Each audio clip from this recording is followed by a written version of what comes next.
राम राम राम सर्वेभ्यः हृत्पूर्वक नमस्काराः. Welcome to class 62 of Learn to Chant Bhagavad Gita webinar. We have completed the 11th chapter Vishwarupa Darshana Yoga in the previous class. So this class, as I had sent on the email, there will be Punaravartanam, that is revision, Parayanam of the entire chapter. Please pay attention carefully to all the verses while I chant. So if there are any questions, you can ask me at the end of the class. And after we finish the Parayanam, then we will have individual chanting today. So please do raise your hands, use the raise your hand option. I see that some of them have already raised their hand. Keep it raised. After the Parayanam, I will call out your names individually. So when I call out your name, please unmute yourself and chant the verse, whichever is displayed on the screen. And if there are any doubts also, you can ask me. I hope all of you who have raised your hands today get a chance to chant in today's class. Otherwise, whoever has not chanted, you can chant in the next class. So we will see how many we can cover in 1 hour. Let us begin.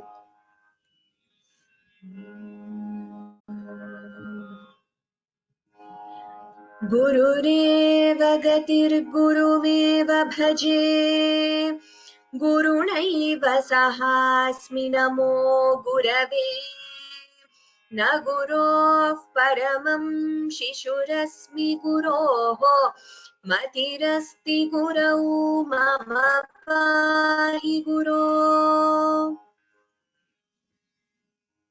Narayanan namaskritya naran chaiva narottamam Devim sarasvatim vyasam tato jayamudirayet Vasudeva sutam devam kamsa chanuramardanam Devaki paramanandam Krishnam vande jagadgurum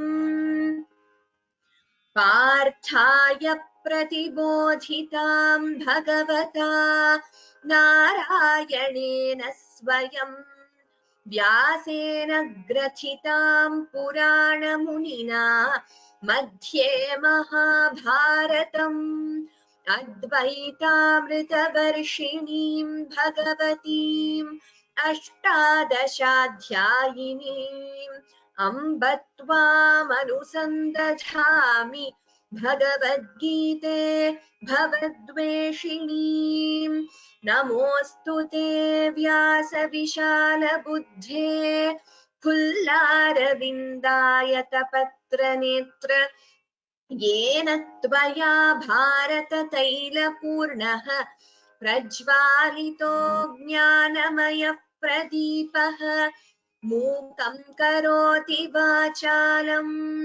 Pangullanghayate Girim Yat Kripatamaham Vande Paramananda Madhavam Sarvopanishado Gavaha Dogdha Gopalanandanaha Partho Vatsas Sudhir Bhokta Dugdham Geetamritam Mahat Shantakaram Bhujagashayanam Padmanabham Suresham Vishvadharam Gadanasadrisham Meghavarnam Shubhangam Lakshmikantam Kamalanayanam Yogibhirdhyanagamyam Vande Vishnum Bhavabhayaharam Sarvalokaikkanatham Yam Brahma Varunendra Rudramarutaha Stunvanti Divyaistavaihi Vedai Sangapadakramopanishadaihi Gayanti Yam Samagaha Dhyanavasthita Tadgatena Manasa Pashyanti Yoginaha Yasyantanna Vidussurasuraganaha Devaya Tasmai Namaha Dhritarashtra Uvacha धर्मक्षेत्रे कुरुक्षेत्रे समवेतायुयुत्सवः मामकाः पाण्डवाश्चैव किमकुर्वत सञ्जय। ॐ श्री परमात्मने नमः। अथ एकादशोऽध्यायः विश्वरूपदर्शनयोगः। अर्जुन उवाच मदनुग्रहाय परमं गुह्यमध्यात्मसंज्ञितम् यत्त्वयोक्तं वचस्तेन मोहोऽयं विगतो मम। भवाप्ययौ हि भूतानां श्रुतौ विस्तरशो मया त्वत्तः कमलपत्राक्ष माहात्म्यमपि चाव्ययम्। एवमेतद्यथार्थत्वम् आत्मानं परमेश्वर द्रष्टुमिच्छामि ते रूपम् ऐश्वरं पुरुषोत्तम। मन्यसे यदि तच्छक्यं मया द्रष्टुमिति प्रभो योगेश्वर ततो मे त्वं दर्शयात्मानमव्ययम्। श्रीभगवानुवाच पश्य मे पार्थरूपाणि शतशोऽथसहस्रशः नानाविधानि दिव्यानि नानावर्णाकृतीनि च।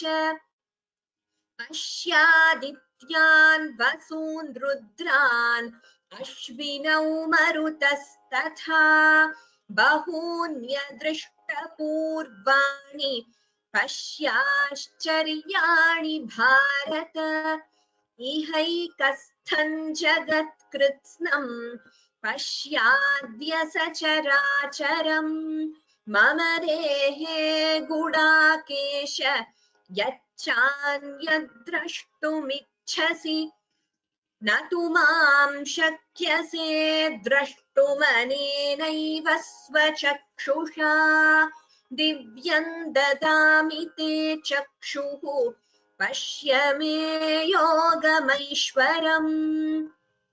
सञ्जय उवाच एवमुक्त्वा ततो राजन् महायोगेश्वरो हरिः दर्शयामास पार्थाय परमं रूपमैश्वरम्। अनेकवक्त्रनयनम् अनेकाद्भुतदर्शनम् अनेकदिव्याभरणम् दिव्यानेकोद्यतायुधम् दिव्यमाल्याम्बरधरम् दिव्यगन्धानुलेपनम् सर्वाश्चर्यमयं देवम् अनन्तं विश्वतोमुखम्। दिवि सूर्यसहस्रस्य भवेद्युगपदुत्थिता यदि भासदृशी सा स्यात् भासस्तस्य महात्मनः। तत्रैकस्थं जगत्कृत्स्नं प्रविभक्तमनेकधा अपश्यद्देवदेवस्य शरीरे पाण्डवस्तदा। ततः स विस्मयाविष्टः हृष्टरोमा धनञ्जयः प्रणम्य शिरसा देवं कृताञ्जलिरभाषत। अर्जुन उवाच पश्यामि देवांस्तव देवदेः सर्वांस्तथा भूतविशेषसङ्घान् ब्रह्माणमीशं कमलासनस्थं ऋषींश्च सर्वानुरगांश्च दिव्यान् अनेकबाहूदरवक्त्रनेत्रम् पश्यामि त्वां सर्वतोऽनन्तरूपम् नान्तन्न मध्यन्न पुनस्तवादिम् पश्यामि विश्वेश्वर विश्वरूप किरीटिनं गदिनं चक्रिणं च तेजोराशिं सर्वतो दीप्तिमन्तम् पश्यामि त्वां दुर्निरीक्ष्यं समन्तात् दीप्तानलार्कद्युतिमप्रमेयम् त्वमक्षरं परमं वेदितव्यम् त्वमस्य विश्वस्य परन्निधानम् त्वमव्ययः शाश्वतधर्मगोप्ता सनातनस्त्वं पुरुषो मतो मे अनादिमध्यान्तमनन्तवीर्यम् अनन्तबाहुं शशिसूर्यनेत्रम् पश्यामि त्वां दीप्तहुताशवक्त्रम् स्वतेजसा विश्वमिदन्तपन्तम् द्यावा पृथिव्योरिदमन्तरं हि व्याप्तं त्वयैकेन दिशश्च सर्वाः दृष्ट्वाद्भुतं रूपमुग्रं तवेदम् लोकत्रयं प्रव्यथितं महात्मन् अमीहि त्वां सुरसङ्घा विशन्ति केचिद्भीताः प्राञ्जलयो गृह्णन्ति स्वस्तीत्युक्त्वा महर्षिसिद्धसङ्घाः स्तुवन्ति त्वां स्तुतिभिः पुष्कलाभिः रुद्रादित्या वसवो ये च साध्याः विश्वेश्विनौ मरुतश्चोष्मपाश्च गन्धर्वयक्षासुरसिद्धसङ्घाः वीक्षन्ते त्वां विस्मिताश्चैव सर्वे रूपं महत्ते बहुवक्त्रनेत्रम् महाबाहो बहुबाहूरुपादम् बहूदरं बहुदंष्ट्राकरालम् दृष्ट्वा लोकाः प्रव्यथितास्तथाहम् नभस्पृशन् दीप्तमनेकवर्णम् व्यात्ताननं दीप्तविशालनेत्रम् दृष्ट्वा हि त्वां प्रव्यथितान्तरात्मा धृतिं न विन्दामि शमं च विष्णो दंष्ट्राकरालानि च ते मुखानि दृष्ट्वैव कालानलसन्निभानि दिशो न जाने न लभे च शर्म प्रसीद देवेश जगन्निवास अमी च त्वां धृतराष्ट्रस्य पुत्राः सर्वे सहैवावनिपालसङ्घैः भीष्मो द्रोणः सूतपुत्रस्तथासौ सहास्मदीयैरपि योधमुख्यैः वक्त्राणि ते त्वरमाणा विशन्ति दंष्ट्राकरालानि भयानकानि केचिद्विलग्ना दशनान्तरेषु सन्दृश्यन्ते चूर्णितैरुत्तमाङ्गैः यथा नदीनां बहवोऽम्बुवेगाः समुद्रमेवाभिमुखा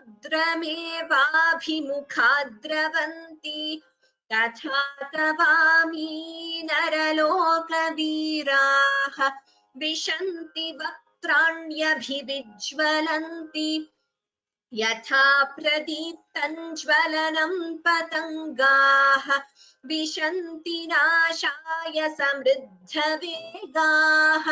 तथैव नाशाय विशन्ति लोकाः तवापि वक्त्राणि समृद्धवेगाः लेलिह्यसे ग्रसमानः समन्तात् लोकान् समग्रान् वदनैर्ज्वलद्भिः तेजोभिरापूर्य जगत्समग्रम् भासस्तवोग्राः प्रतपन्ति विष्णो आख्याहि मे को भवानुग्ररूपः नमोऽस्तु ते देववर प्रसीद विज्ञातुमिच्छामि भवन्तमाद्यम् न हि प्रजानामि तव प्रवृत्तिम् श्रीभगवानुवाच कालोऽस्मि लोकक्षयकृत् प्रवृद्धः लोकान् समाहर्तुमिह प्रवृत्तः ऋतेऽपि त्वान्न भविष्यन्ति सर्वे येव स्थिताः प्रत्यनीकेषु योधाः तस्मात् त्वमुत्तिष्ठ यशो लभस्व जित्वा शत्रून् भुङ्क्ष्व राज्यं समृद्धम् मयैवैते निहताः पूर्वमेव निमित्तमात्रं भव सव्यसाचिन् द्रोणं च भीष्मं च जयद्रथं च कर्णं तथान्यानपि योधवीरान् मया हतांस्त्वं जहिमा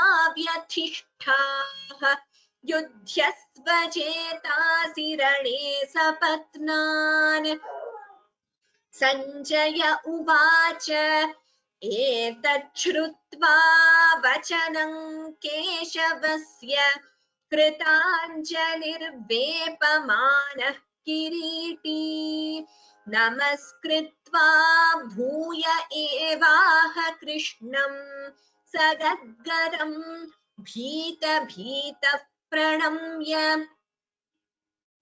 अर्जुन उवाच स्थाने हृषीकेश तव प्रकीर्त्या जगत्प्रहृष्यत्यनुरज्यते च रक्षांसि भीतानि दिशो द्रवन्ति सर्वे नमस्यन्ति च सिद्धसङ्घाः कस्माच्च तेन न मेरन्महात्मन् गरीयसे ब्रह्मणोऽप्यादिकर्त्रे अनन्तदेवेश जगन्निवास त्वमक्षरं सदसत्तत्परं यत् त्वमादिदेवः पुरुषः पुराणः त्वमस्य विश्वस्य परन्निधानम् वेत्तासि वेद्यं च परं च धाम त्वया ततं विश्वमनन्तरूप वायुर्यमोऽग्निर्वरुणः शशाङ्कः प्रजापतिस्त्वं प्रपितामहश्च नमो नमस्तेऽस्तु सहस्रकृत्वः पुनश्च भूयोऽपि नमो नमस्ते नमः पुरस्तादथ पृष्ठतस्ते नमोऽस्तु ते सर्वत एव सर्व अनन्तवीर्यामितविक्रमस्त्वं सर्वं समाप्नोषि ततोऽसि सर्वः सचेति मत्वा प्रसभय्यदुक्तम् हे कृष्ण हे यादव हे सखेति अजानता महिमानन्तवेदम् मया प्रमादात् प्रणयेन वापि यच्चावहासार्थमसत्कृतोऽसि कृतोऽसि विहारशय्यासन भोजनेषु एकोऽथवाप्यच्युत तत्समक्षम् तत्क्षामये त्वामहमप्रमेयम् पितासि लोकस्य चराचरस्य त्वमस्य पूज्यश्च गुरुर्गरीयान् न त्वत्समोऽस्त्यभ्यधिकः कुतोऽन्यः लोकत्रयेऽप्यप्रतिमप्रभाव तस्मात् प्रणम्य प्रणिधाय कायम् प्रसादये त्वामहमीशमीड्यम् पितेव पुत्रस्य सखेव सख्युः प्रियः प्रियायार्हसि देव सोढुम् अदृष्टपूर्वं हृषितोऽस्मि दृष्ट्वा भयेन च प्रव्यथितं मनो मे तदेव मे दर्शय देवरूपम् प्रसीद देवेश जगन्निवास किरीटिनं गदिनं चक्रहस्तम् इच्छामि त्वां द्रष्टुमहं तथैव तेनैव रूपेण चतुर्भुजेन सहस्रबाहो भव विश्वमूर्ते श्रीभगवानुवाच मया प्रसन्नेन तवार्जुनेदम् रूपं परं दर्शितमात्मयोगात् तेजोमयं विश्वमनन्तमाद्यम् यन्मे त्वदन्येन न दृष्टपूर्वम् न वेदयज्ञाध्ययनैर्न दानैः न च क्रियाभिर्न तपोभिरुग्रैः एवं रूपः शक्य अहं नृलोके द्रष्टुं त्वदन्येन कुरु प्रवीर मा ते व्यथा मा च विमूढभावः दृष्ट्वा रूपं घोरमीदृङ्ममेदम् व्यपेतभिः प्रीतमनाः पुनस्त्वम् तदेव मे रूपमिदं प्रपश्य सञ्जय उवाच इत्यर्जुनं वासुदेवस्तथोक्त्वा स्वकं रूपं दर्शयामास भूयः आश्वासयामास च भीतमेनं भूत्वा पुनः सौम्य वपुर्महात्मा अर्जुन उवाच दृष्ट्वेदं मानुषं रूपं तव सौम्यं जनार्दन इदानीमस्मि संवृत्तः सचेताः प्रकृतिं गतः श्रीभगवानुवाच सुदुर्दर्शमिदं रूपं दृष्टवानसि यन्मम देवा अप्यस्य रूपस्य नित्यं दर्शनकाङ्क्षिणः नाहं वेदैर्न तपसा न दानेन न चेज्यया शक्य एवं विधो द्रष्टुं दृष्टवानसि मां यथा भक्त्या त्वनन्यया शक्यः अहमेवं विधोऽर्जुन ज्ञातुं द्रष्टुं च तत्त्वेन प्रवेष्टुं च परन्तप मत्कर्म कृन्मत्परमः मद्भक्तः सङ्गवर्जितः निर्वैरः सर्वभूतेषु यः स मामेति पाण्डव ॐ तत्सदिति श्रीमद्भगवद्गीतासु उपनिषत्सु ब्रह्म विद्यायां योगशास्त्रे श्रीकृष्णार्जुन संवादे विश्वरूपदर्शनयोगो नाम एकादशोऽध्यायः. So this is the 11th chapter, that is Vishwarupa Darshana Yoga. It's a glorious chapter where Bhagavan shows his all-pervasive universal form to Arjuna, and he obliges to Arjuna only because of Arjuna's implicit love, devotion, bhakti towards Bhagavan Shri Krishna. So in fact, even in the 48th verse, if you see, Bhagavan says, न वेदयज्ञाध्ययनैर्न दानैः न च क्रियाभिर्न तपोभिरुग्रैः एवं रूपः शक्य अहन्नृलोके द्रष्टुं त्वदन्येन कुरु प्रवीर. So it is very difficult to see this form of Bhagavan, which Bhagavan obliged only to Arjuna. And Bhagavan says, neither by Vedas, Vedadhyanam, that is study of the Vedas, nor by charity, or by ghora tapas, that is by very difficult penance, or by rituals, anyone will be able to see this form of Bhagavan. And after seeing this form of Bhagavan, Arjuna is filled with a lot of fear, and he requests at the end of the chapter, Arjuna requests Bhagavan to come back to his Saumya, that is soft-natured form. And again, Bhagavan obliges.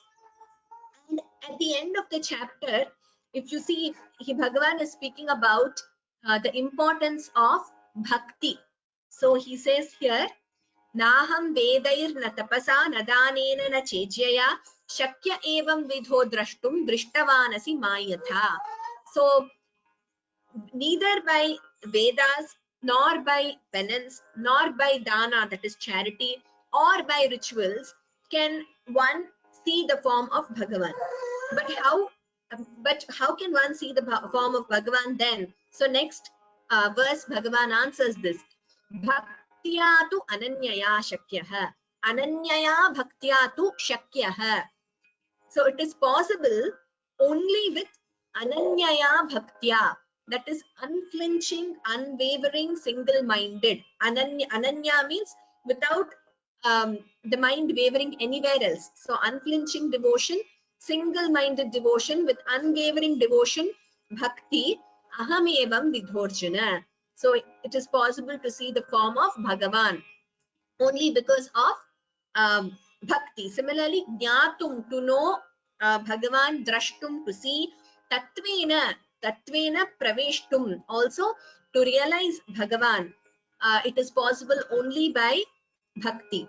And in the end, Bhagavan says, mat karma kriti, mat paramaha, mat bhaktaha sangavarjitaha, nirvairaha sarva bhuteshu, yassa mameti pandava. Pandava means, O Arjuna, mat karma krit. So doing your duty, your karma, only for the sake of Bhagavan. So we have seen the verses in the previous chapters where Bhagavan speaks about karma yoga, nishkama karma, doing your karma duty without any phalapeksha, that is without any attachment to the fruit. Mat paramaha, mat bhaktaha, my devotee who is completely devoted to me, sangavarjitaha, without any attachment, nirvairaha, without any malice, sarva bhuteshu nirvairaha, without any malice towards all the beings. So these qualities, many qualities Bhagavan keeps repeating in the Bhagavad Gita. We will come across in the next chapter. Bhagavan says, Adveshta sarva bhutanam. So without any hatred towards any beings. So here Bhagavan is saying, Nirvairaha sarva bhuteshu, without any malice towards any beings, my bhakta, mad bhaktaha, mam eti, he reaches me. So such a devotee reaches Bhagavan. So this, if you can also see this as a prelude to the next chapter, the 12th chapter, which is again a very great chapter, Bhakti Yoga, where there is so much of emphasis on bhakti. So we will learn that in the next class or the next to next class, depending on how many can chant today. So I will call out each of your names. Please unmute yourself and then you can chant.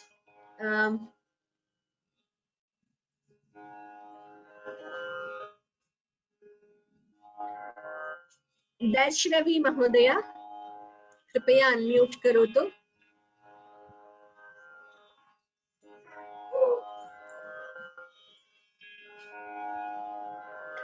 Darshravi, it says self-muted. Yes, I will go to the first. Ram, Ram, Ram. Let me go to the first introduction and then the first verse of the chapter.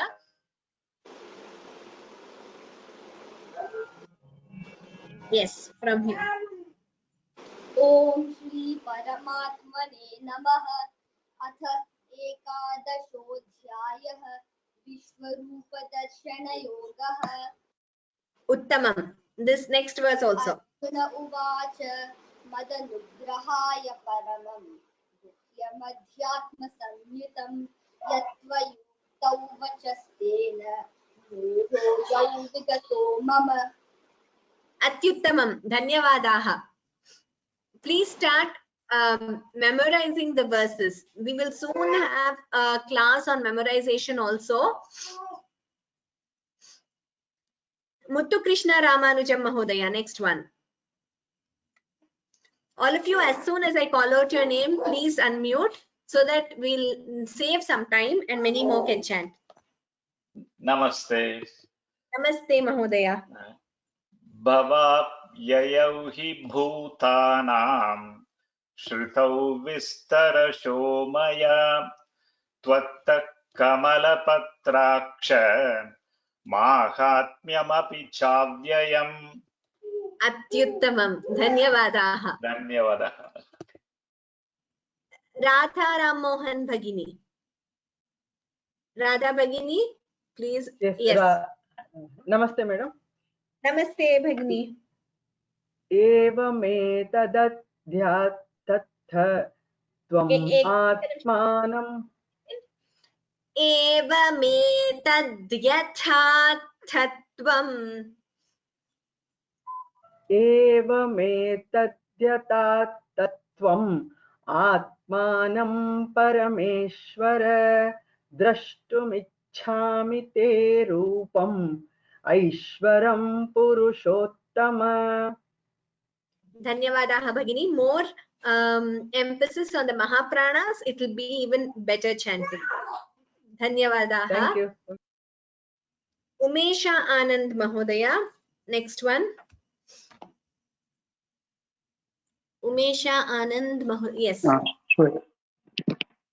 Manyase yadi tachhakyam maya drashtumiti prabho yogeshvara tato me tvam darshayatmanam avyayam. Dhanyavadaha Mahodaya. Atyuttamam. Priyadarshini Palani Bhagini. Next one. Priyadarshini Palani Bhagini. Shri भगवानुवाच पश्य मे पार्थ रूपाणि शतशोऽथ सहस्रशः नानाविधानि दिव्यानि नानावर्णाकृतीनि च। Uttamam Bhagini. Dhanyavadaha. Jayanti SM Bhagini. Next one. Jayanti SM Bhagini. Yes. पश्यादित्यान् वसून् रुद्रान् अश्विनौ मरुतस्तथा बहून्यदृष्टपूर्वाणि पश्याश्चर्याणि Bharata. Uttamam Bhagini. Dhanyavadaha. Rukmani Gopal Bhagini. Next one. Self-muted iti vadati. Namo Namah Bhagini. Namo Namaha.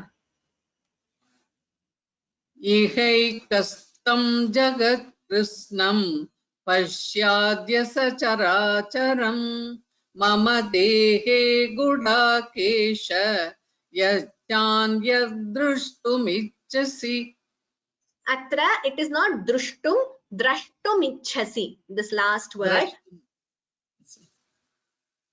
द्रष्टुमिच्छसि Dhanyavadaha Bhagini. Also, Mahapranas should be more clear. That's a general rule for all of you. Please make your Mahapranas clearer. Karpagam Chandrasekharan Mahodaya. Namaste Bhagini.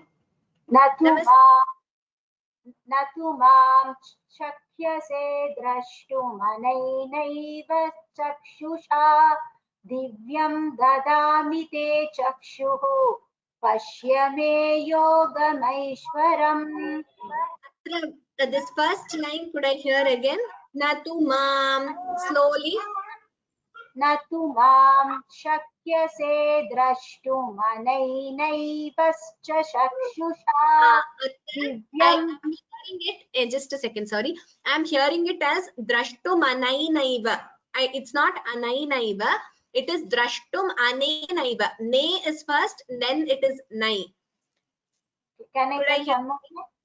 Yes. Natu mam shakyase drashtum manenaivascha chakshusha divyam Chakshusha. anenaivascha chakshusha. Sva, I think, is not. The second line was correct. Only the first line. It is not cha chakshusha, sva chakshusha. Anenaiva sva chakshusha. Anenaivascha chakshusha. Chakshusha. Kripaya practice karo. Please practice. Here, this instead of sva, some other letter is being heard. So please listen to the recording and practice. Dhanyavadaha Bhagini. Ganesh Subramaniam Mahodaya. Kripaya unmute karotu. Self-muted iti vadati. Ganesh Subramaniam Mahodaya. Yes.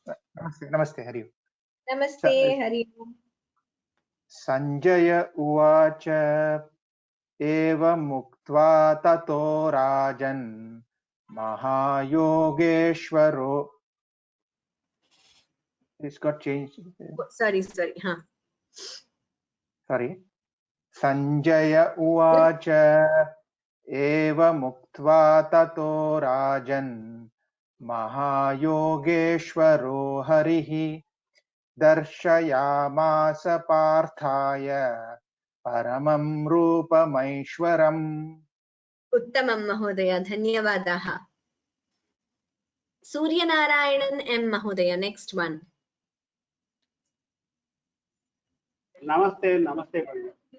Namaste Mahodaya.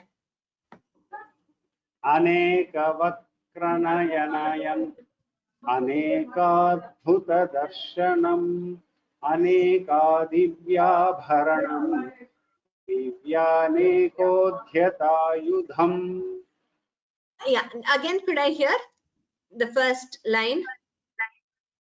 Anekavakranayanam Anekadbhutanayanam Anekavakranayanam Anekadbhutadarshanam Anekadivyabharanam Divyanekodhyatayudham. I'm sorry, I'm hearing another voice. I don't know. Request all of you to be on mute, please. There was some other voice also being heard. Please, all of you be on mute, because otherwise the one who is chanting, I will not be able to hear properly. Okay. Venkateshwaran Gopala Mahodaya. Next one. Venkateshwaran Gopala Mahodaya. Kripaya unmute karo to. Namaskaram Mahoday. Namaskaram. Divi Surya Sahasrasya Bhavedyugapaduttita Yadi Bhasadrishi Sasyat भासस्तस्य महात्मनः। उत्तमं, धन्यवादाः महोदय। मोहना सुन्दरराजन् भगिनी, Mohana सुन्दरराजन्। Ram Ram Mahodaya. Ram Ram Ram. We have left 11th one, madam. 11th one we didn't recite so far. 11th. Is it? Okay, sorry. Okay, yes, you can chant this. Ram Ram. Divyamalyambaradharam Divyakandhanulepanam Sarvascharyamayam Devam Anantau Vishwatomukham. Uttamam, dhanyavadaha bhagini. I really appreciate the way you all have learnt the rules of Sandhi and you are all chanting also correctly. Next one, Mahalakshmi Balaji Bhagini, the 13th one. Tatraikasthan jagat krishnam pravibhaktamanekadha apashyadeva devasya sharire pandavastada. Uttamam Bhagini. Dhanyavada. Next one, Ramaya Narayanan Mahodaya. Next one. Ram Ram Bhagini. Ram Ram. Tatassav Viswamaya Vishtah Jaya Pranamya Shirasa Devam Kritanjalir Bhashata. Shamyatam, again there was someone who had unmuted. Request all the panelists also to please be on mute because I will not be able to hear the attendees chanting. I think for the panelists, you have an option to unmute by yourself. Please do not unmute because I will not be able to hear, like I said, others chanting properly. Could I hear again, Mahodaya? Shamyatam, there was a disturbance there. Ram Ram. Tatassa Viswamaya Vishtah Ishtaroma Dhananjaya Pranamya Shirasa Devam Kritanjalira Bhashata.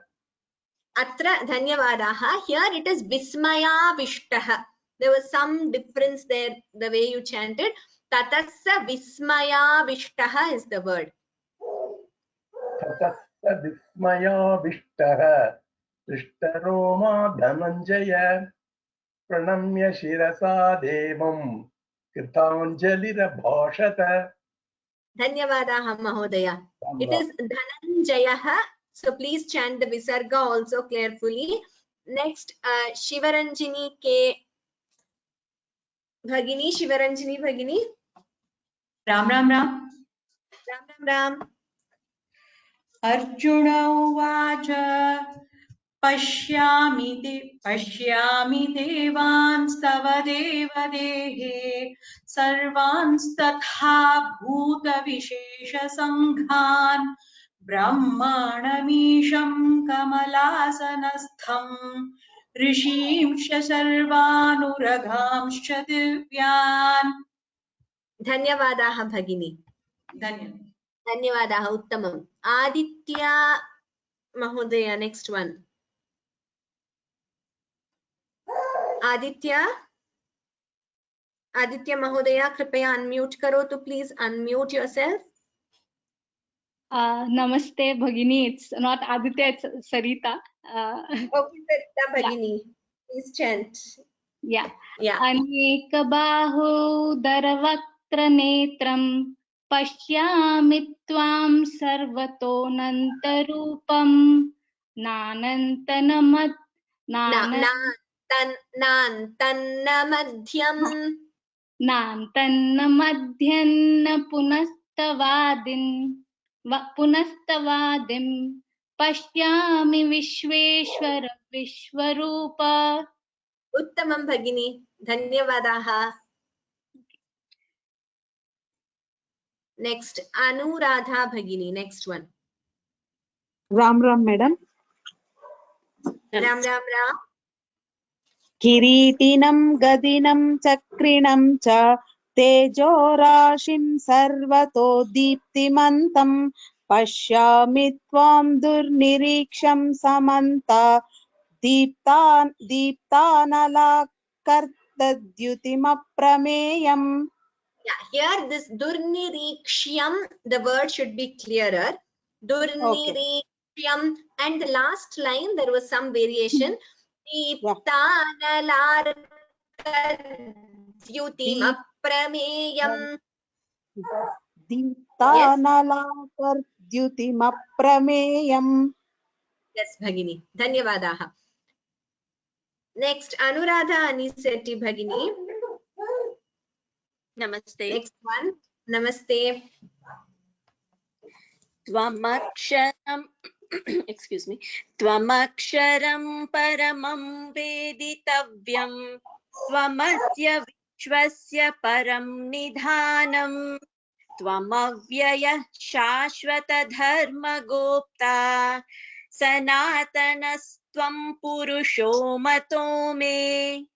Here, if the sandhi is heard more clearly, it will be better, Bhagini. Here, Tvamavyaya Shashvata, instead of the visarga, we make it a sandhi. Tvamavyaya Shashvata Dharma Gopta. Okay. Shall I chant again? Yes. Yes. Tvamavyaya shashvata dharma gopta sanatanastvam purusho mato me.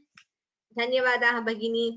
Sometimes what happens is, even when you are chanting, like I may not be able to hear the sandhi clearly. So in that case, I will point out so that you know you're perfect.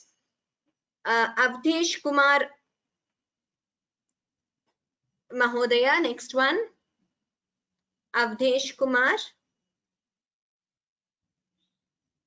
Kripaya unmute karotu, Avdesh Kumar Mahodaya. Okay, it still says self-muted. Brinda Shekhar Bhagini. Brinda Shekhar Bhagini. Yes. Namaste. Namaste Bhagini.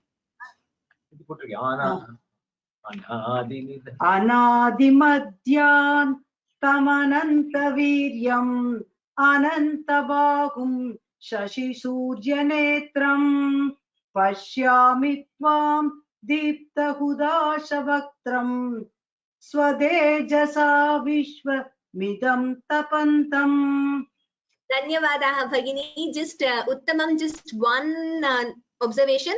Vishwamidam, we should not split it as Vishwa Midam Tapantam. Should not take a pause there. Vishwamidam Tapantam Vishwam Idam. There are two words there. Should not pause while chanting. Otherwise, it was perfect. Dhanyavadaha Bhagini. Thank you. Thank you. Thank you. Next one. Isha Sohoni Bhagini. Next one. Ram Ram Ram. Ram Ram Ram.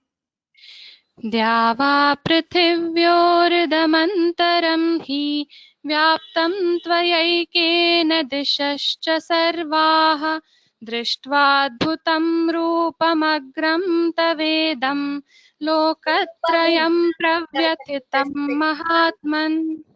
It is not Rupamagram, it is Rupamugram. Sorry. Rupamagram na Rupamugram tavedam. Yes. Shall I chant once more? Yes.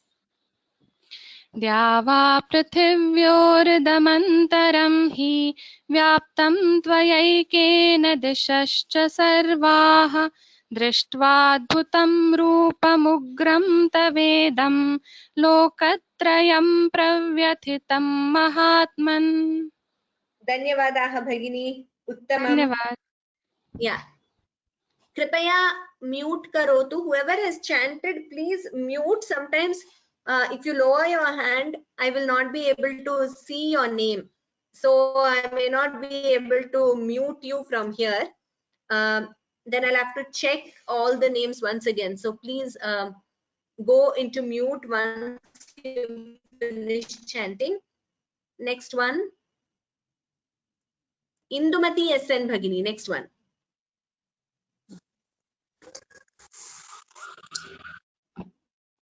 Ram Ram. Ram Ram Ram. Ram Ram Ram. अमीहि त्वां सुरसङ्घा विशन्ति केचिद्भीताः प्राञ्जलयो गृह्णन्ति स्वस्तीत्युक्त्वा महर्षिसिद्धसङ्गाः स्तुवन्ति त्वां स्तुतिभिः पुष्कलाभिः. Dhanyavadaha Bhagini. This Maharshi Siddha Sanghaha, all the Mahapranas should be heard clearly. Okay. Dhanyavada. I know we have the last 5 minutes left, but I can go on for some time with others who have not chanted yet. Those who have finished chanting and those who might want to leave in like 5 minutes, for their sake, I thought I would make this announcement now. Next class, in all likelihood, I will tell you the tips for memorization.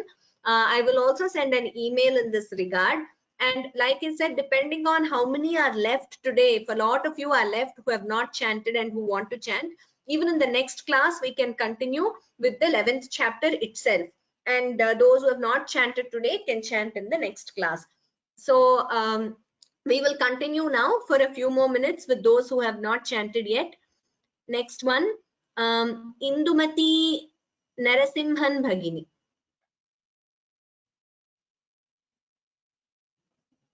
Indumati Narasimhan Bhagini. Self-muted iti vadati. Please unmute yourself. Indumati Narasimhan Bhagini. Okay, we'll move to the next. Jayanti Devarkal Bhagini.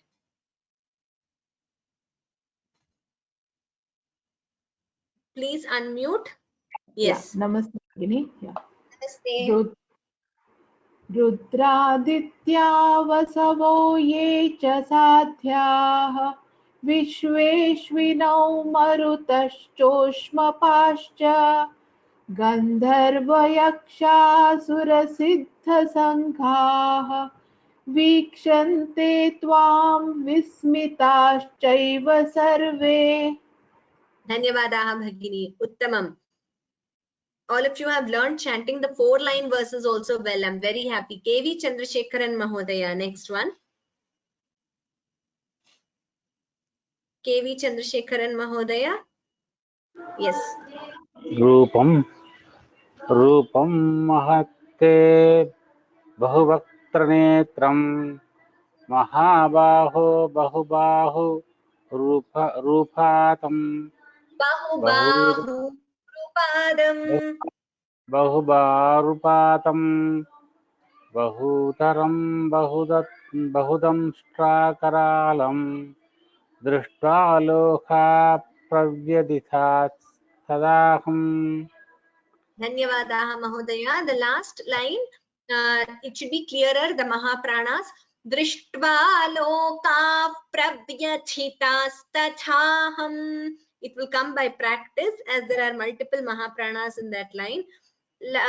Lakshman Mahodaya. Lakshman Desetti Mahodaya.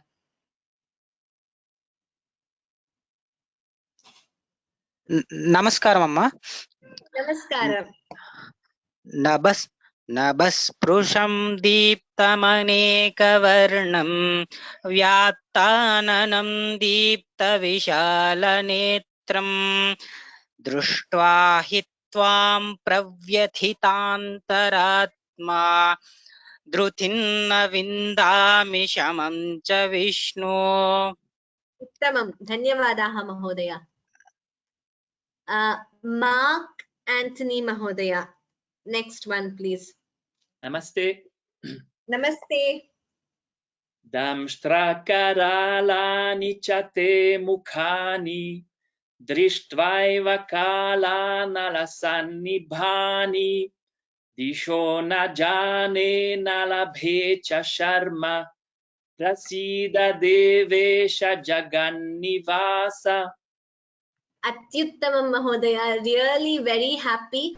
And special mention to Mark Anthony Mahodaya because his native language is not any Indian language. Despite that, the pronunciation today was so clear. I remember last time also you chanted in the 10th chapter, but today the pronunciation is much better, and you have learnt it so well. We are really very happy, Mahodaya.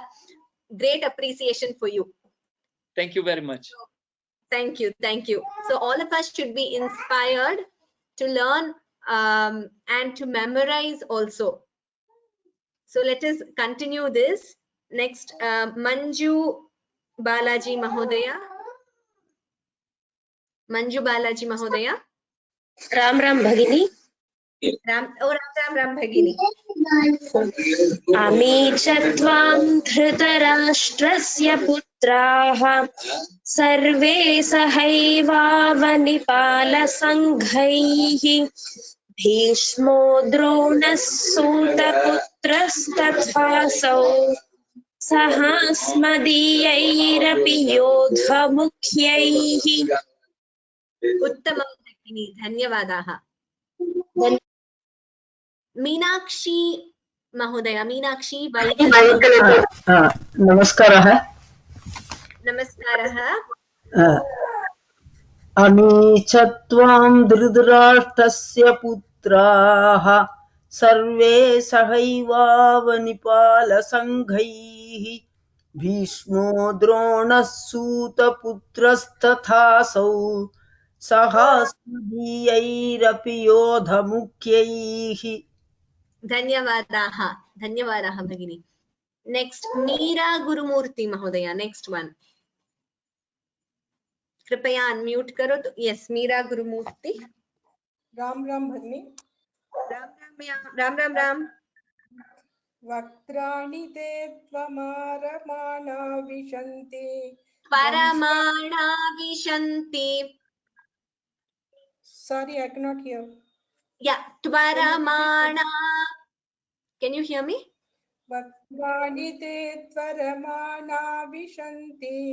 दंष्ट्राकरालानि भयानकानि केचित् विलग्ना दशनान्तरेषु सन्दृश्यन्ते चूर्णितैरुत्तमाङ्गैः.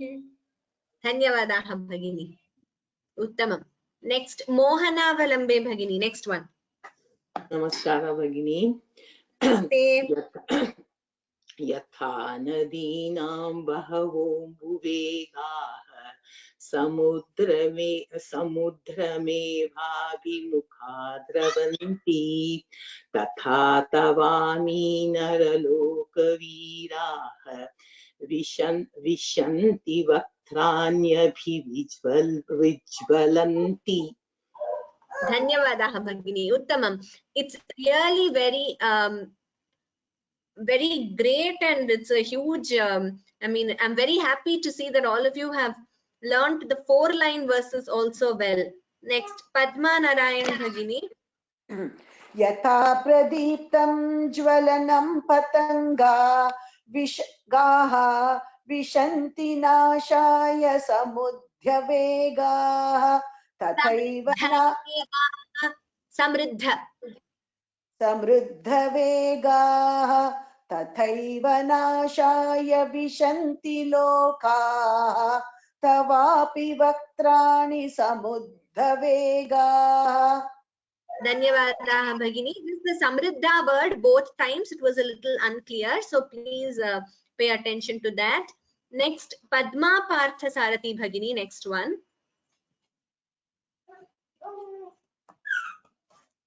Padma Partha Sarathi Bhagini, कृपया unmute करो तो. लेलीह शेखर समान समन्तात लोकान् समग्रान् वदनैज्ज्वलैर्भिः तेजोभिरापूर्य जगत् समग्रं भासस्वलोकात् प्रतपन्ति Vishnu. Dhanyavadaha Bhagini. There were a few things you need to note. I will just point out here. Maybe you can listen to the recording and practice. Second line, Lokan Samagran Vadanair Jwaladbhihi. So each and every letter should be clear. And the last line, Bhasastavograph Pratapanti Vishnu. So you can listen to the recording and then you can practice. Next, Panishri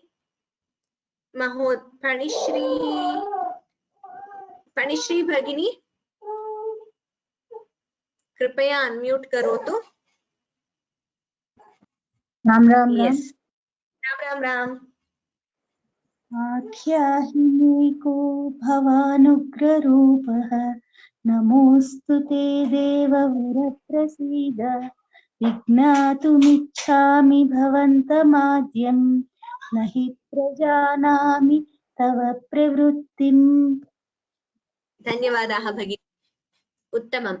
Next, Ravi Mahodaya, Ravi Mulukutla Mahodaya.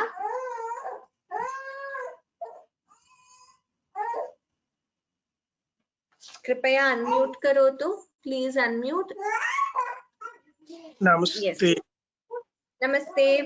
Namaste Guruji.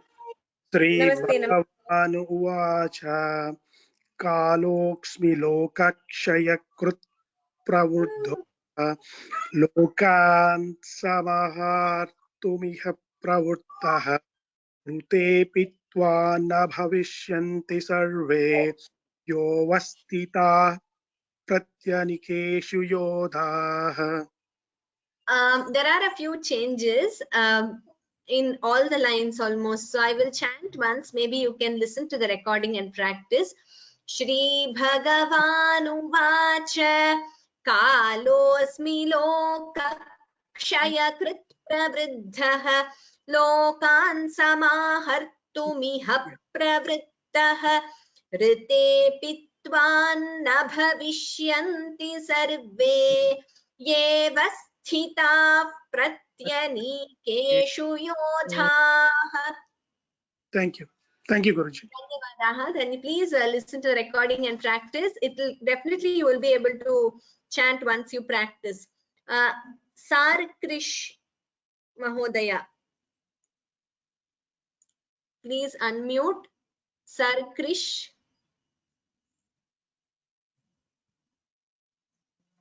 It says self-muted. Okay. Saurabh Mahodaya. कृपया unmute करोतु. Saurabh Mahodaya, please unmute. Kshamyata Mahodaya. Shall I chant 30 seconds? I did not practice. Okay, yes.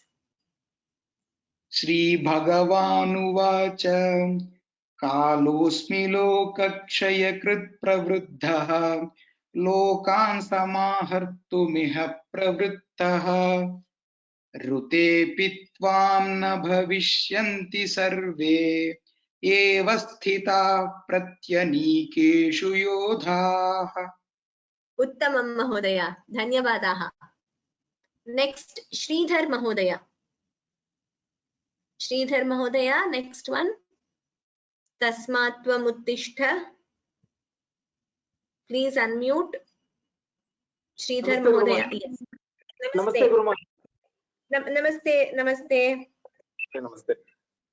Tasmat tvamuttishta yasho labhasva jitva shatrun bhungshva rajyam samruddham mayevete nihata purvameva nimittamatram bhava savyasachin. Uttamam Mahodaya. Dhanyavadaha. Next one, Shrivat Shankara Rao Mahodaya. You are unmuted. Shrivat Shankara Rao Mahodaya. Kripaya chant karotu. Please chant. Okay, I don't hear.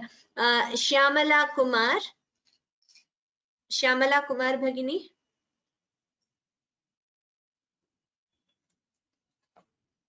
Yes. It got unmuted again, went back to mute. Please unmute Shyamala Kumar Bhagini. Just click on the mic icon and you will unmute. Yes. Namaste Bhagini.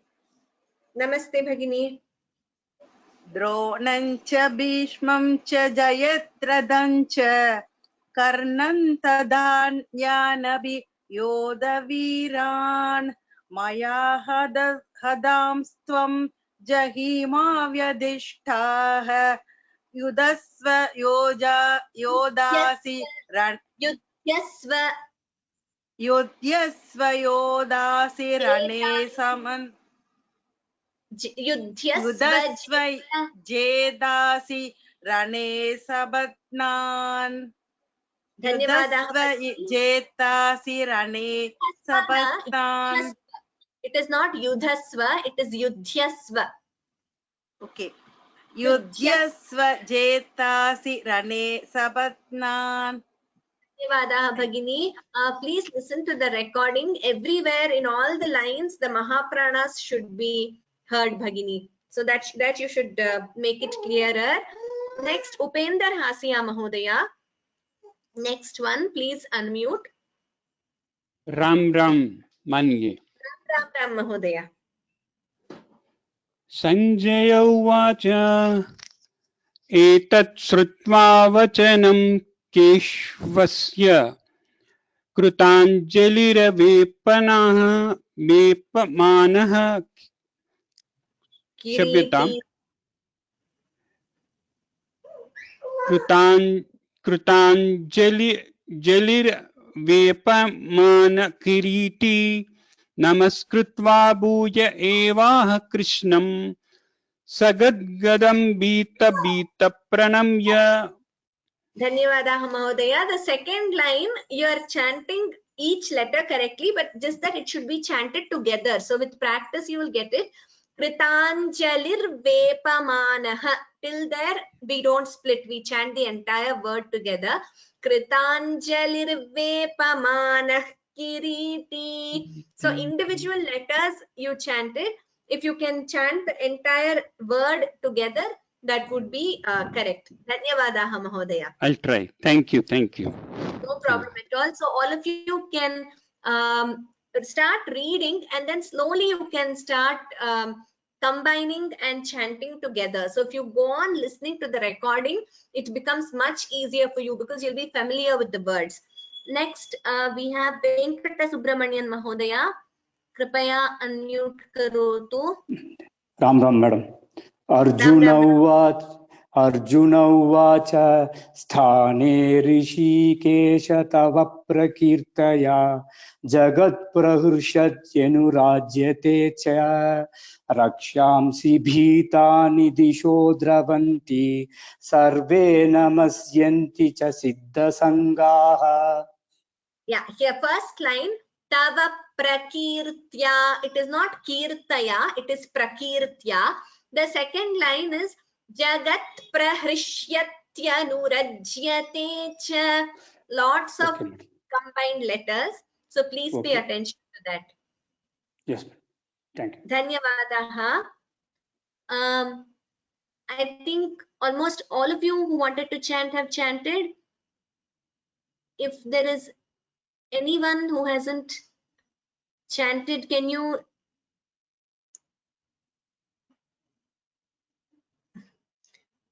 Okay, Bhanu Vijay Bhagini, have you chanted? I don't think so. Bhanu, Namaste Bhagini. Bhagini, my name is Charu. Charu. Atyuttamam nama. Charu Bhagini vadatu. Kasmachatena nameran mahatman gariyase brahmanopyadikartre ananta devesha jagannivasa tvamaksharam sadasat tatparayat. Uttamam Bhagini. Dhanyawadaha. Bhagini, I have one question. Yes. Yes, Bhagini, tell me. I am attending that GGSS class. Okay. There is one competition for that 14th chapter, the first 5th verse. The first 5 verses are supposed to be learned, Bhagini. Okay. Of Bhagavad Gita. Okay. Could you send the video, Bhagini, for the first 5? Yes, do one thing, Charu Bhagini, just send me an email. You have my email ID, right? brunda.kl, brinda.kl@gmail.com. It is there in that emails which I send you for class. So if you see there below, you have my email ID. Do send me an email and then I will take it from there. Okay? Yes, Bhagini. Thank you. Okay. Dhanyawada. Dhanyawada.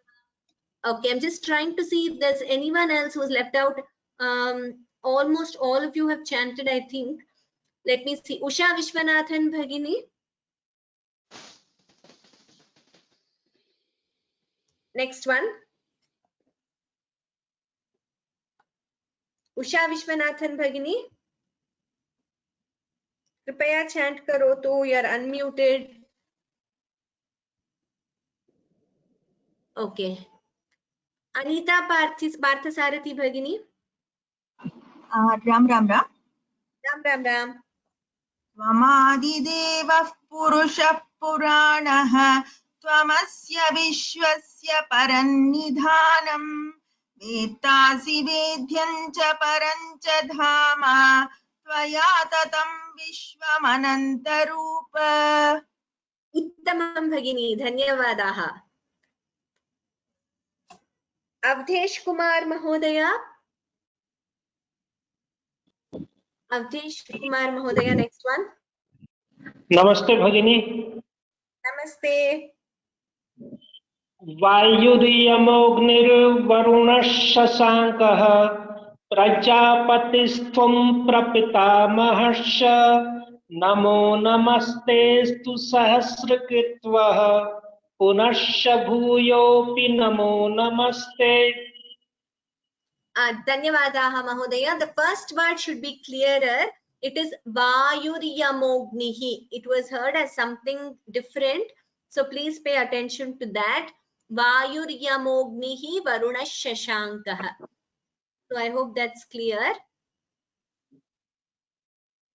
I see some of you have chanted also, have raised your hands still. So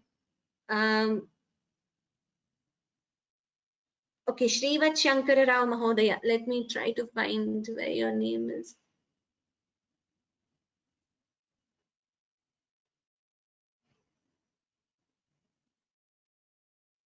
Some of you have said you didn't chant, but I don't see your. Okay, huh? Shrivat Shankara Rao Mahodaya, please chant. I have unmuted you. Next verse, 40th verse. Namah Purastad.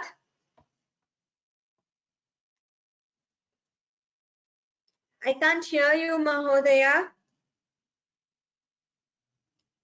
Please check the audio settings on your computer. I cannot hear you.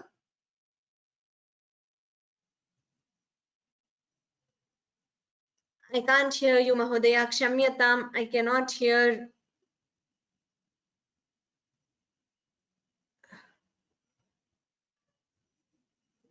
Okay, is there anyone else who hasn't chanted? Some of you have chanted, also have kept your hands raised, so I'm not able to make out. Mala Karthik Bhagini.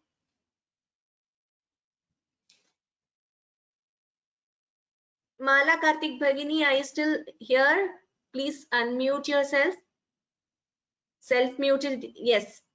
Yes. Ram Ram Bhagini. Ram Ram Ram. Namah Purastadhata Prishtataste Namostu te sarvata eva sarva Ananta Viryamita Vikramastvam Sarvam Samapnoshi Tatosi Sarvaha. Dhanyavadaha Bhagini. Atyuttamam. It looks like all of you who wanted to chant among the attendees have chanted. I am just seeing, going through the questions. If there is anything, Shanti Mantraha will be chanted by me at the end of the webinar.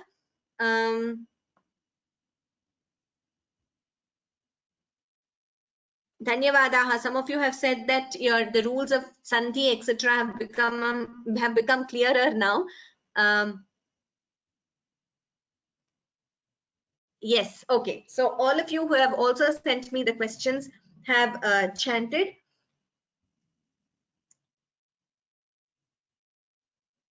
It is 6:20. We will have to leave now. So if anybody else wants to chant, we can continue in the next class because we have another webinar starting. We have already taken much more time than our webinar. So let us conclude with the last verse and Shanti Mantraha. Yatra Yogeshwarah Krishnah Yatra Partho Dhanurdharah Tatra Shrir Vijayo Bhutihi Dhruvani Tirmatirmama Sarve Bhavantu Sukhinah Sarve Santu Niramayah सर्वे भद्राणि पश्यन्तु मा कश्चित् दुःखभाग् भवेत् ॐ शान्ति शान्ति शान्तिः. My email ID, one of you has asked, this is my email ID. Please note it's on the screen. Also in all the emails sent to you regarding the schedule, etc., you have my email ID at the end. Please scroll down at the end of the email. You have my email ID given there, so you can always write to me in case of any queries. Dhanyavadaha. Thank you all. I was very happy to listen to all of you today. So we will meet in the next class. Agami Shanivasare Punar Milamaha. Dhanyavadaha. Ram Ram Ram.